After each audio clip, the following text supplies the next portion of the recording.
So we'll make a start. So tēnā koutou katoa, and a mena, and a leo, and a iwi.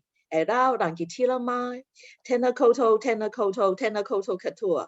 Ko kini toi taku ingoa. Welcome to our October NZGA monthly webinar. And happy birthday, NZGA. 30th anniversary. Wow, what a big achievement. We have got a number of panelists here today, and they will share with us their insights, their experience, and some of their vision. So, and welcome to our audience here today. And I know that you are also contribute and also involve and also donate your time and your efforts to the association. So my big thank you to all of you. We started our celebration since July this year at the New Zealand Geothermal Week and saw a number of engaged events. The seminar was the highlight to us that over 170 tickets sold. And for the same evening, we also held our 30th anniversary dinner at Hilton. And we saw a number of friends and colleagues that came together and celebrate. And that was a very, very special event for us. Follow on from the Geothermal Week, we also had our featured article provided by our Jazz and also at the Staff 3 newspaper earlier this month.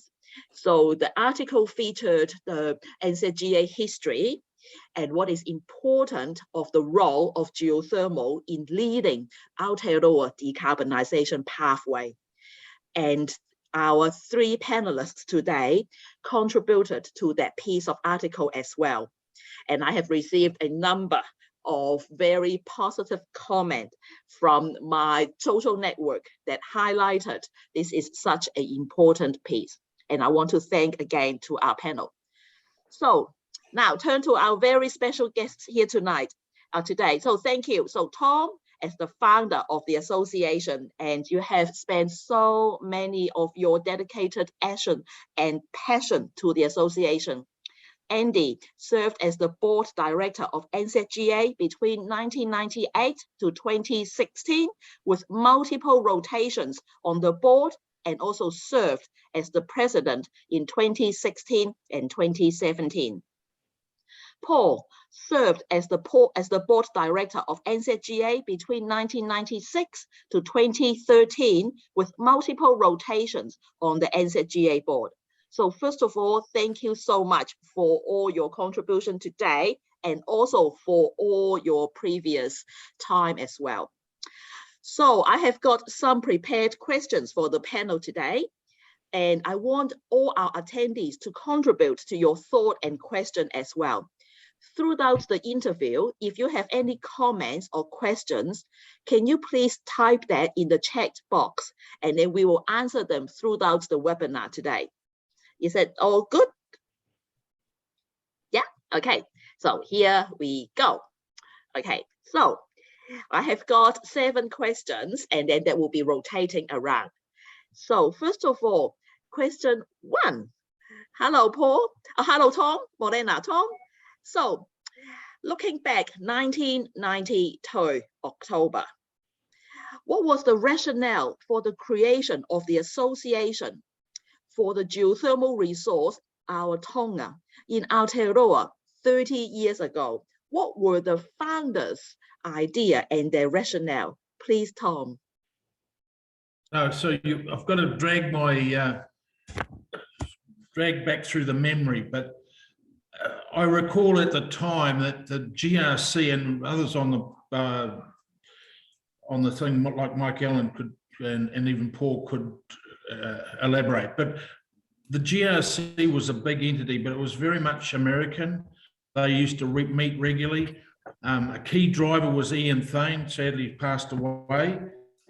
And I recall back, what came first, NZGA or IGA? I tried to find, like, the NZGA has a very good history on its website. IGA had nothing. I asked the question, but they sort of evolved from my memory concurrently. And my other memory, the board members essentially represented the the industry players at the time. And so another factor probably was that up until the dissolution of the Ministry of Works and the formation of Works Corporation and Electricity Corporation, that the government was a big player in the game of geothermal. And but when they were corporatized, I think that there was a feeling that we needed to have an industry voice as well. The other memory I have going back into to 92 was that with the IGA, there was going to be a conference, and the idea was that conference would be held in Florence in Italy. And so later, the first stint of that board was, how do we get to Florence? What's our representation going to be in Florence? And I remember a party of 20 odd people, we got together and traveled together into Florence. So, but I think it was the disappearance of the government from the scene, the fact that there probably needed to be an industry voice, and that something different from the GRC, which was very much all American. That's my thoughts and briefly anyway. Thank you very much. So for the audience who joined us, welcome. So you can type your comments, questions, or feedback using the chat box. So we will continue. So question 2, Paul. Hello, Bolena. So the geothermal industry has gone through many challenges in the last 30 years. And I think most of us will recognize the cyclic effect. So could you please share with us some of the examples when you were on the NZGA board, how you faced as a board, faced with these very challenging times? I have to be a little bit like a politician here and answer a slightly different question, because just predating what Tom was talking about, before 1986, before Rogernomics and the split up of all the government organisations, the geothermal business in New Zealand was run on a very strict, I guess we'd call these days old-fashioned lines, where the DSIR did the scientific work, the Ministry of Works did the engineering, drilling, and that part of the work, and NZED, or used to in those days it was State Hydroelectricity Department, did everything electrical and managed the power stations. But then in 1986, along came Rogernomics, and as Tom said, the Ministry of Works there was privatisation of all those government departments. And from 1986 until about the formation of NZGA, the whole of New Zealand geothermal business was in a big state of flux, where people were being sold off, people were being restructured all over the place. And there's a picture there, that picture that was on the website. I think I can share my screen here. Whoop, done the wrong thing. If I share the screen, this one here, share that one. Is that sharing? Yep. Yeah, I mean, this is meeting in October 1986, and at that time, this is all the people. And there's Mike Allen sitting in the middle there. One of the important things here is at that stage, Fletcher Energy were very interested in developing Rokaua and Tauhara, and they're pretty strongly representative. But this is all the geothermal people involved, which is Ministry of Works, DSIR, NZEDs here, and Tom, what were the government guys called? The Energy and Trading or something or other? Yes, Gas and Geothermal Trading Group. Yeah, something like that. There was a small government group that was trying to control the various government geothermal assets around the place, and there's Albert Carter there, who looked after the Tasman pulp and paper geothermal things. Then there's another thing that's sitting in the background here. Tom said this is I found this, this is the IGA incorporation, which was done just before NZGA in July '88. Oh, we can't see that one. Oh, We can only see the original. Oh, I've got a photo. share. How do I? Where's the share thing? It's still sharing, but share. we Here can we go, see here we is go, the here we NZGA go. one. There you go.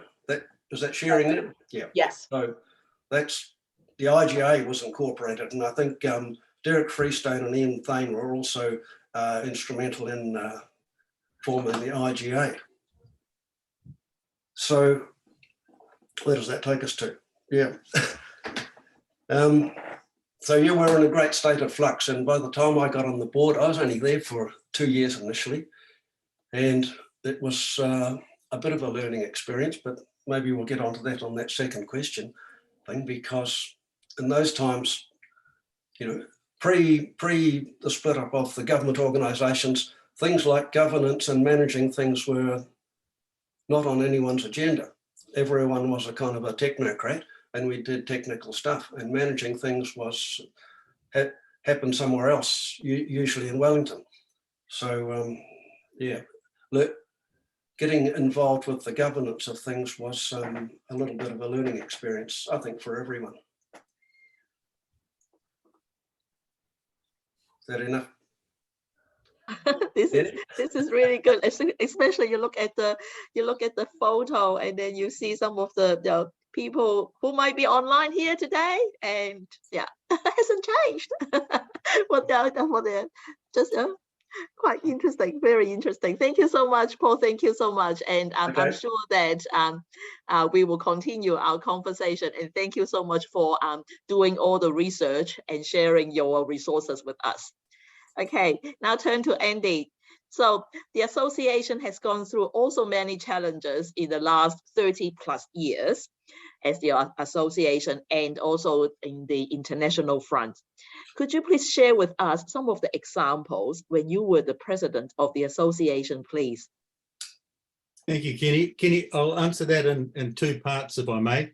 When I was president 5 or 6 years ago, but earlier, around 2003, 2004, I was on the board, but not the president. In 2016, I spent only a year as president, whereas the normal term's 3 years. It was really an interim position as Bridget Robson, who was the president, had to move away. She career change and moved away from geothermal. But she had a vision for a refresh, really, for the association, including changing the role of the executive officer at the time. And I picked up on some of those and carried on with them. Two of my goals were to ensure that our sponsoring companies saw value in the NZGA and kept on funding us, because that's what keeps us going. But more particularly, I could see that we needed more young people. And so that was a goal, to try and get young people into the association and onto the board. The NZGA had really the appearance of an old man's club to a certain extent, despite there being a few very effective and younger women on the board at the time. And just as an aside, I had the privilege, 2018, of doing a keynote talk at the 60th anniversary of the Wairaki starting generation. And doing the research for that was fascinating. The really striking thing was that the early people doing that really pioneering scientific and engineering work were young. Nearly all of them were under 30, and some of them were even less than 20 when they were starting to do that work. And these are the people who then went on to be icons in the industry, and the things they discovered and methods they worked out and so on are now international standards. So it's just striking how that started with these really, really young people. And we'd been through a bit, there'd been a big surge in geothermal interest in New Zealand in 2015, because we, along with Australia, had hosted the World Geothermal Congress, and Tom had talked about WGC. And so industry was behind that, government was behind it and sponsored it and so on. But after that, I'd picked up that a lot of the companies were seeing what is the value of the NZGA. And so that was one of my goals. I talked to all the sponsors and to find out what they were wanting from the NZGA and seeing if we could do it. And luckily, we still got some very, very loyal sponsors who keep us going. So that was great. I also did a wee survey of the membership, I think by email at that stage, and Paul Siratovich has done that much better and just continues it. But it was very interesting getting quite a bit of feedback from people. I guess the two things were the collegial links, but also information, sort of reliable information. And so picking up on that kind of thing, what we did was try to get newsletters out regularly, which Jess does very well still, and refresh of the website. And that turned into quite a big job, but I think was very worthwhile. And I guess I'm very pleased now to see all these young people on the board and in the NZGA. The earlier change, which I think is probably more significant, was Jim Lawless was the president at the time, and the industry was going through a pretty quiet period. And Jim's insight was that we needed to get government officials and ministers on board, and that was really important. And so he was the one that set up the first executive officer and arranged the funding by getting companies to sponsor it and so on. And the idea was to talk to ministers and let them know that the geothermal was there, because prior to that, like, there was no energy plan anymore as such, but there was still some work looking ahead to where electricity would come from, and geothermal wasn't even on that prior to that kind of thing.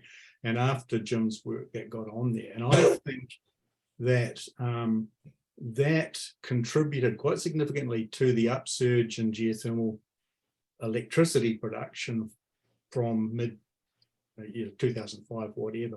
And even though the government didn't actually do any direct sponsorship or whatever, the mere fact, I think the companies could see the government recognised that this was a good thing to do and wasn't going to get in the way, and it was going to smooth the path, I think contributed quite a bit to it. So that was, to me, that was quite a big thing that the NZGA did early 2000. Thank you, Kenny. Thank you, Andy. Thank you so much for the insights. Thank you so much. So now back to Tom.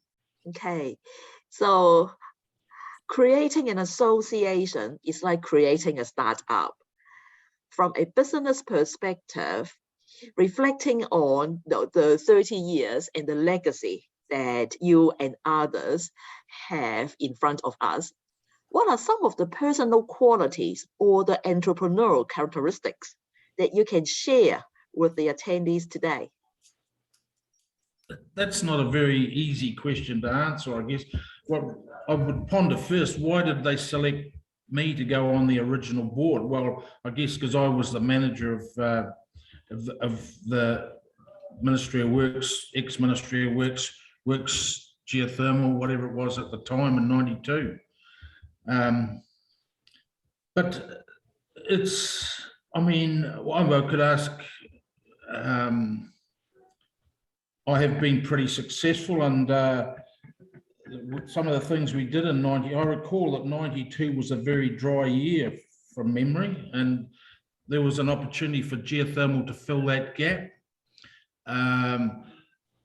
As part of as managing Waireki, I took that business into meter rate drilling contracts, and even no steam, no pay contracts, which people still today laugh at. Why would anyone want to do that?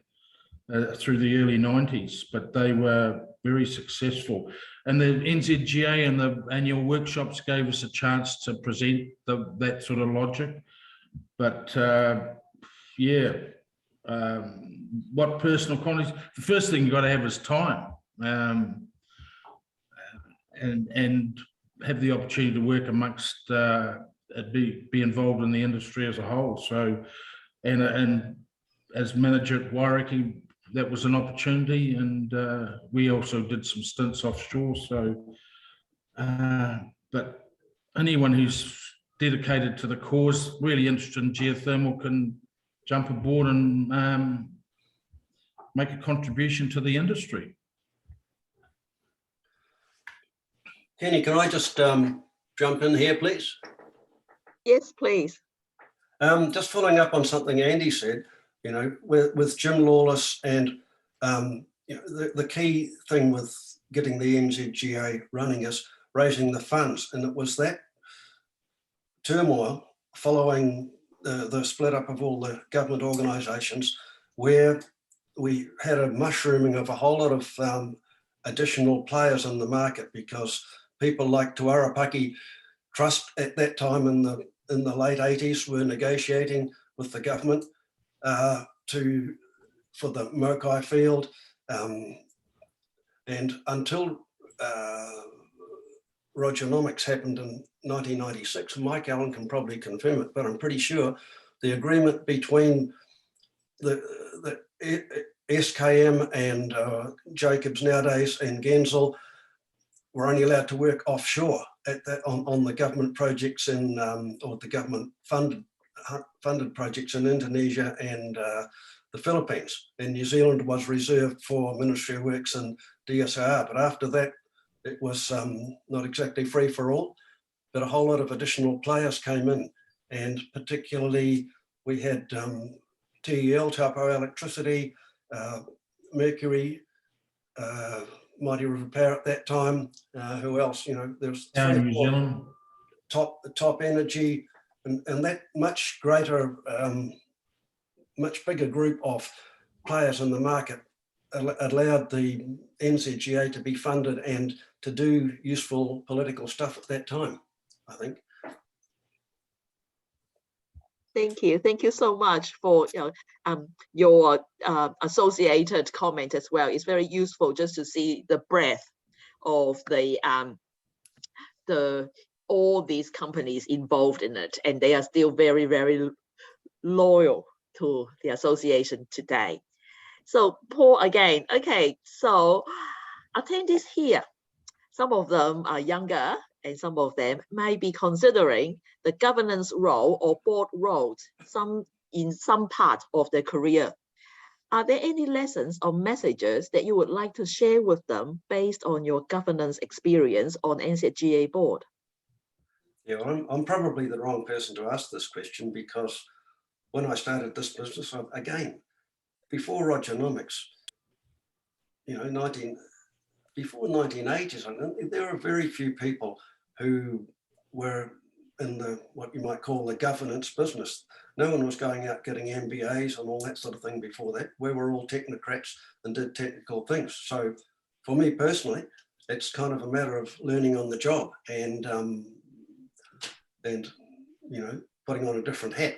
I mean, a lot of our experience, or at least a lot of us involved, our only experience in government governance was probably being on the yacht club committee or the school committee and those sort of things, rather than, you know, governance of within the industry we're involved with. So yeah, I mean, for me, it's a matter of learning on the job. And I think for anyone who's thinking about becoming involved in the director level of the NZGA, I mean, you just got to be flexible and be able to kind of put on a different hat and adjust the way you work. Thank you. Thank you so much. Thank you. That was really, really useful. Thank you. So now turn to Andy. So as the president at that time of the association, and you described that having determined the vision in forecasting and navigating the association to a refreshed strategy and to advance the association to the next step. On reflection, how did you harness the energy in the boardroom while encouraging diversity of thought?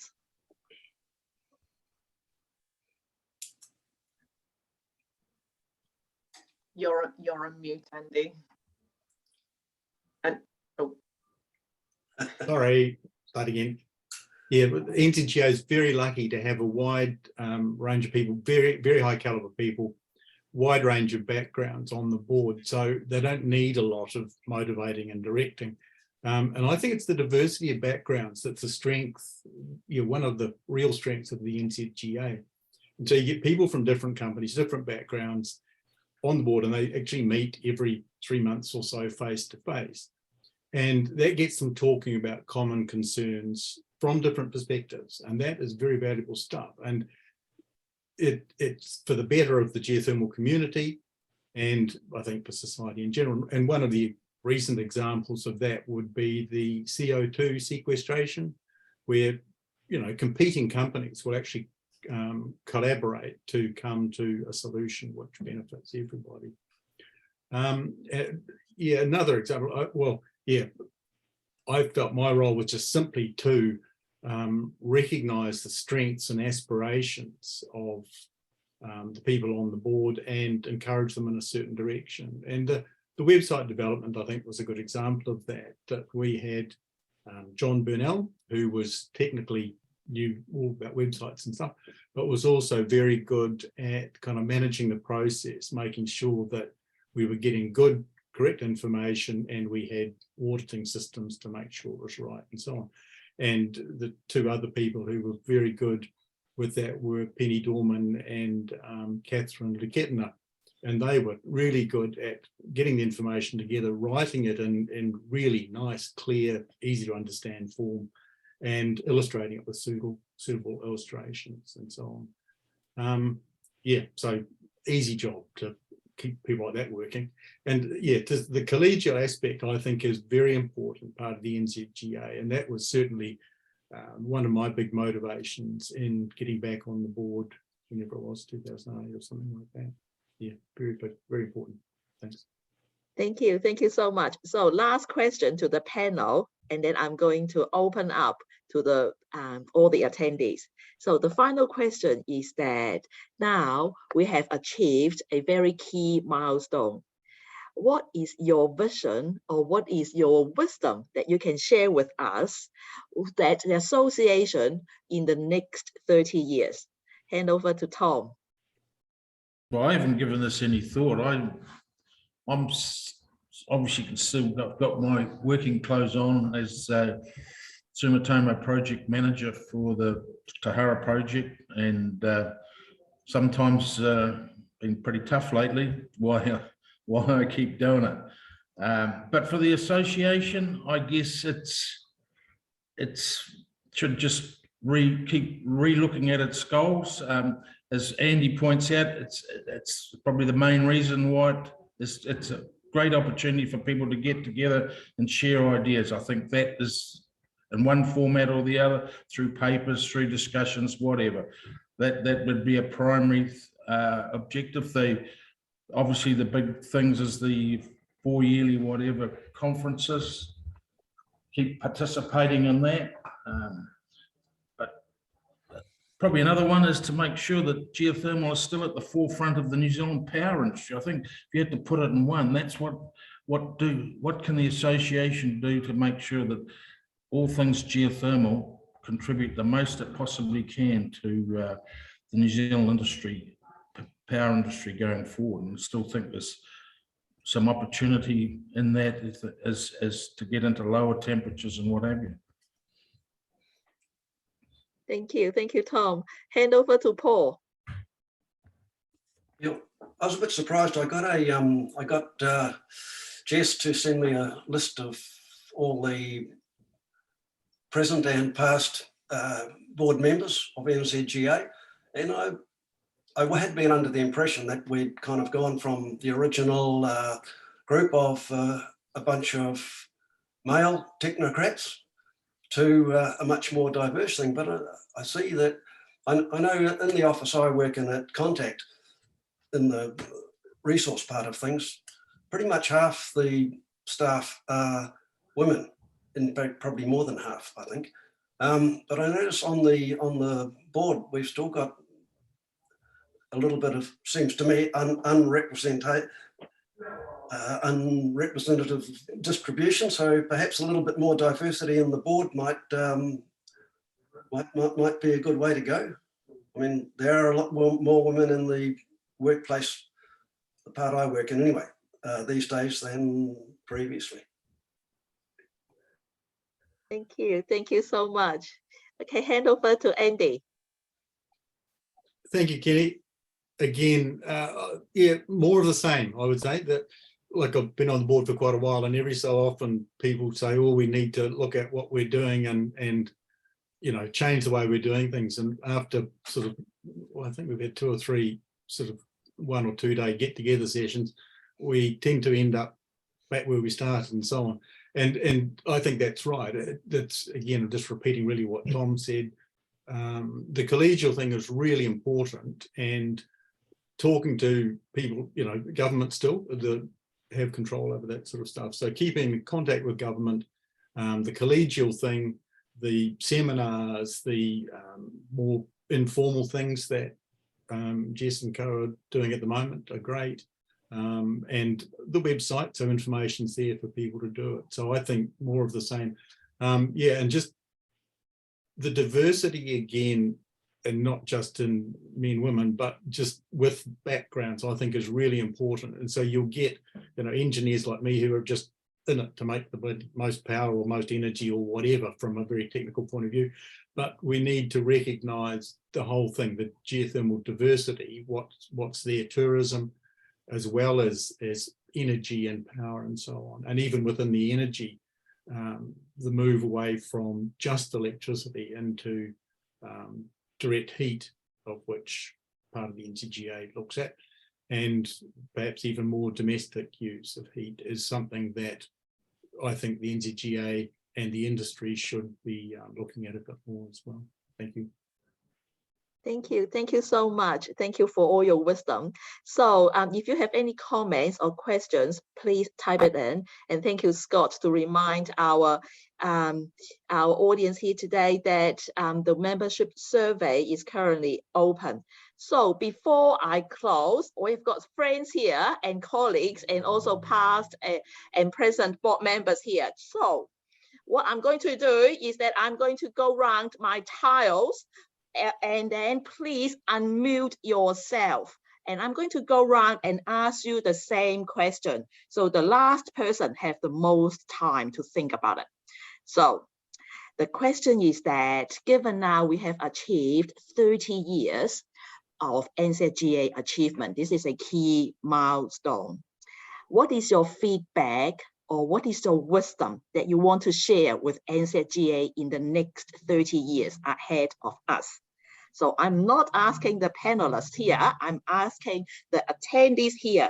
Aha, I will go start from the top of my tiles, and I'm going to is tell you the sequence. Good afternoon, Richard.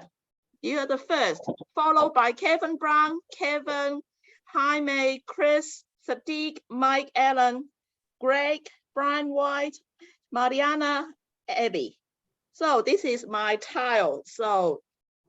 So please turn on your camera and also unmute yourself. The question is that, what is your feedback or what is your comment for NZGA in the next 30 years to come?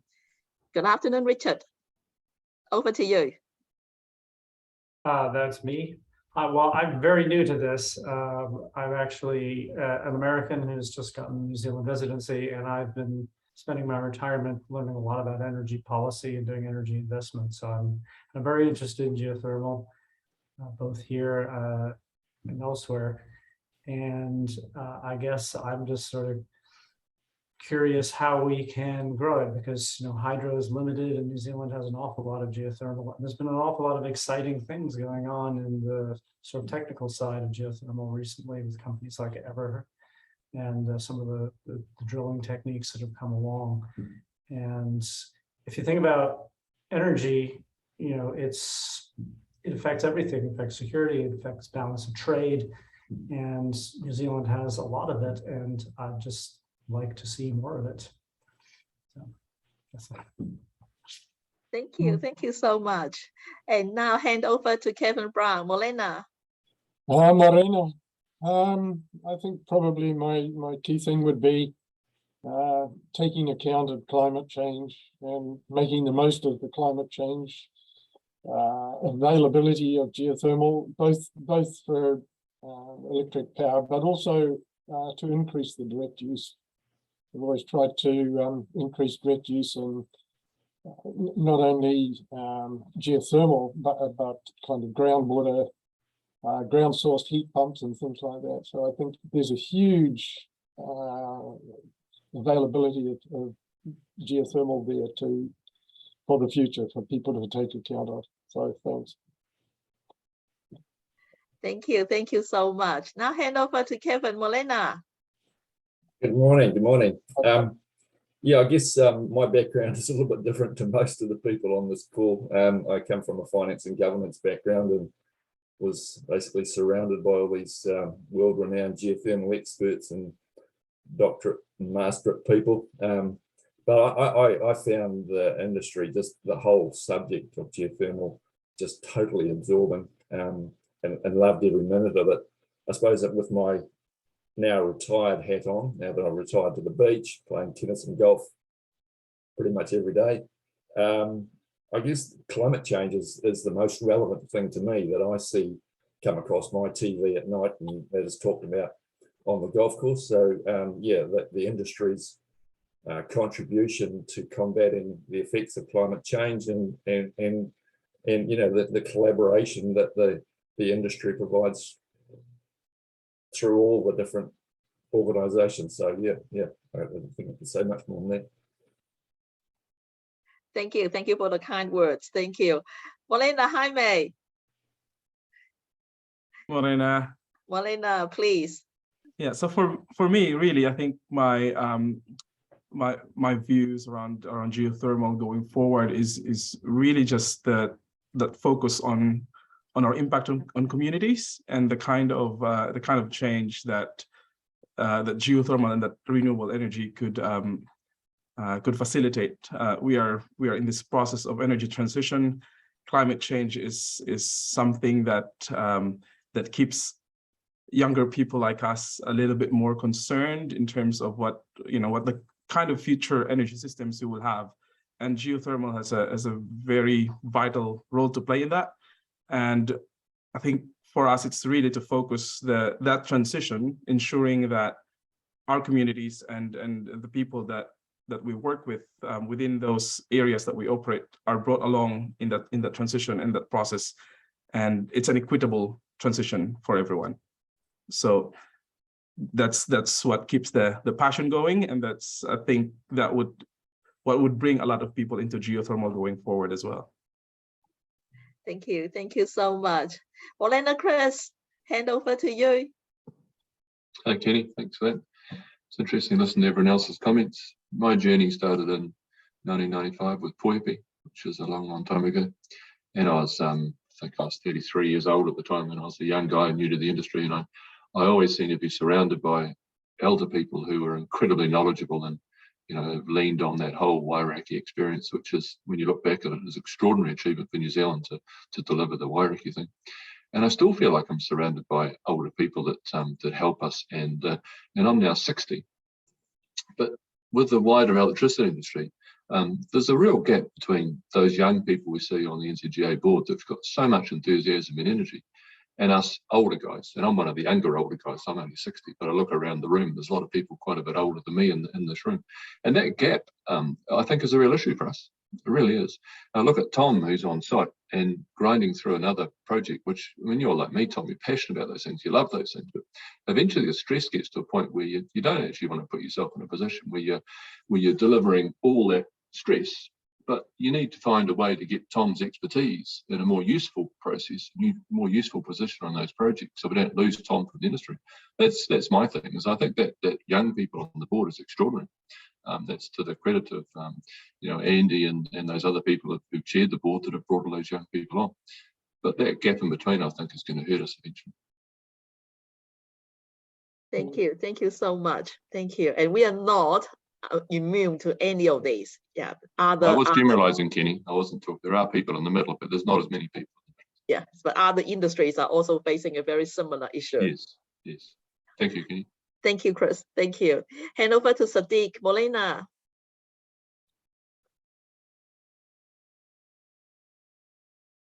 We can't hear you, Sadiq.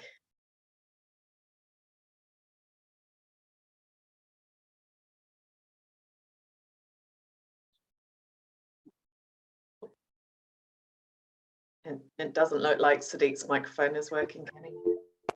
Okay, Sadiq, would you mind if are you ready? Hear me now? Yes, loud and clear, please. Thank you. Sorry about that.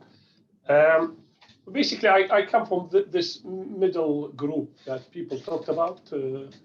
I know not many of us. I focus on geothermal education, running the geothermal course at the institute, and see how people perceive the New Zealand geothermal industry overseas through our students and links outside. I think everyone looks at us as our developers of technology. A lot of the techniques that people talked about here in the panel are used worldwide, the techniques, and we're still being looked at as developer of a variety of tools and technology in the geothermal industry, in exploration, in engineering, and so on. And maintaining that edge is key. So we try to always work on developing new techniques, new tools, to keep the industry, working with the industry, of course, to keep an edge on others. So just to give you an example, the cost for the geothermal course we run is very high.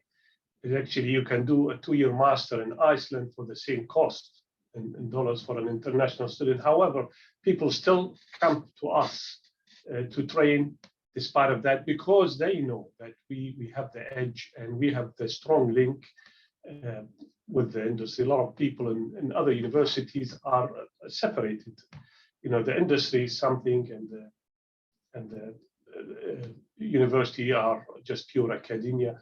We have this strong link with the industry, and it's through the support of the geothermal industry, and a lot of the people here gave us this edge in education and in training, and we'd like to maintain that, and we'd like to continue on the developing new research, new tools, and keep the New Zealand industry and give it the edge.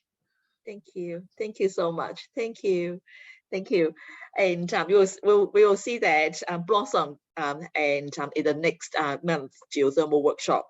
So hand over to Mike. Molena, and you haven't changed a lot since the photo that was shown earlier on. So what is your vision? I keep photoshopping. I guess perhaps I can make a different comment. My comment would be about the NZGA and its future. I think that one of the things that we've seen in the last few years is how important it is to have some permanent staff, or at least part-time staff, running the business. And I think we need to recognize that, all of the hard effort that everybody's done in the past is well recognized, but it is tough. And so having some independence with you, Kenny, and with you, Jess, has been really, to me, a revelation. And we had a bit of discussion at the board the other day about membership fees and other things. And I said, we just need to be mature. We need to make sure that the industry recognizes what value they're getting. And I think they really are seeing that. And going forward, that we need a sound, doesn't need to be large, but a sound commercial backing to keep you going and to keep the executive, up and running, because every hour of the day, there are things going on, and people who have full-time jobs doing other things, you can sort of lean on them, but it's not easy. So I think that independence and adequate funding for the association going forward is critical, and it will be challenged, or would have been more challenged if we didn't have the structure we have now, because as the industry picks up, and I've lived through a few cycles of it, Tom's flat out. It's not a quiet period where we can draw on Tom and people like that. So we need to recognize that where the industry is booming, and that NZGA should be building on that and continuing to do so, it's also difficult to get, sort of volunteer support. So my comment would be, maintain the financial support that we've got and the health that we've got, and spend a little to keep building that going forward. Thanks. Thank you so much. Thank you for the recognition to Jess and myself, and thank you for the board for your support.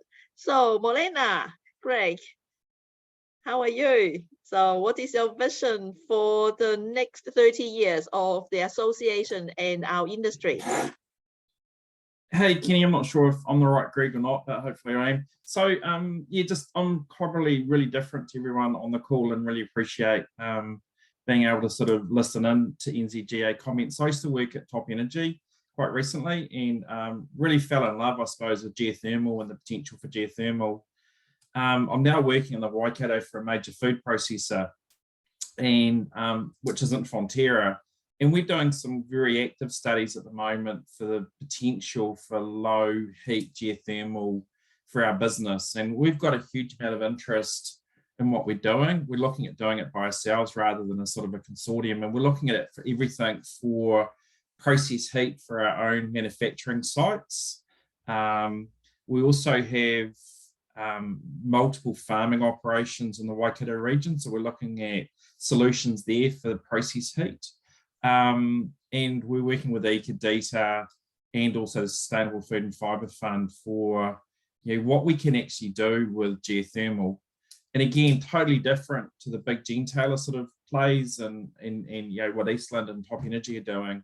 And again, I think for the future, we've got to solve some of these problems we have today as an industry and as a country. And we know more renewables is really helpful, but it's also hugely unhelpful. So how do we really flex and use geothermal more prolifically for firming and more regionally based kind of solutions? And then also, I think from a New Zealand Inc. perspective, geothermal just doesn't need to be on big scale. There's so many industrial applications we can use bespoke cluster type outcomes for, and it's how do we really deliver that? And my call out isn't to the NZGA, my call out isn't to necessarily industry, it's really government and how they can support mobilizing real world solutions rather than ideology or theory.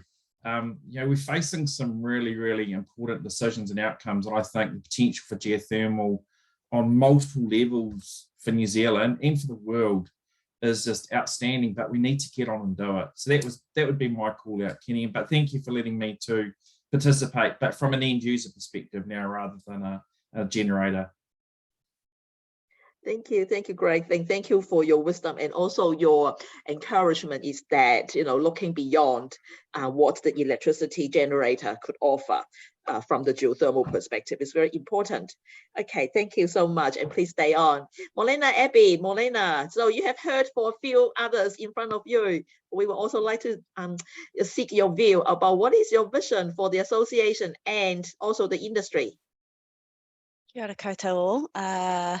I know many of your faces, and it's really nice to see all of you, by the way.